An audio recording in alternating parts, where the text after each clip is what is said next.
Lagi di channel kami Teknik Otomotif.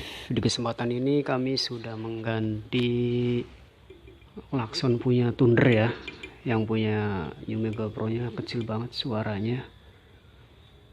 Ini jadi cuma satu doang. Jadi kalau misalkan klakson New Mega Pro cuma hanya satu, dia suaranya kecil. Tapi kalau misalkan double klakson, dia aki cepet agak boros itu. Makanya saya ganti punya Thunder. Nah, suaranya pun mantap, berhasil diaplikasikan. Ini enak banget. Coba kita tes ya.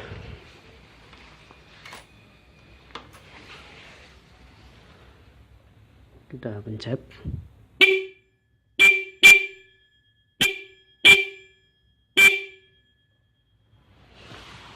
Oke, cukup sekian. Seperti itu suaranya, pokoknya beda dah ini.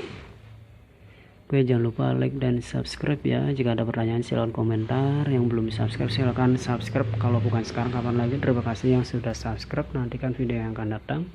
Sekian, sampai jumpa.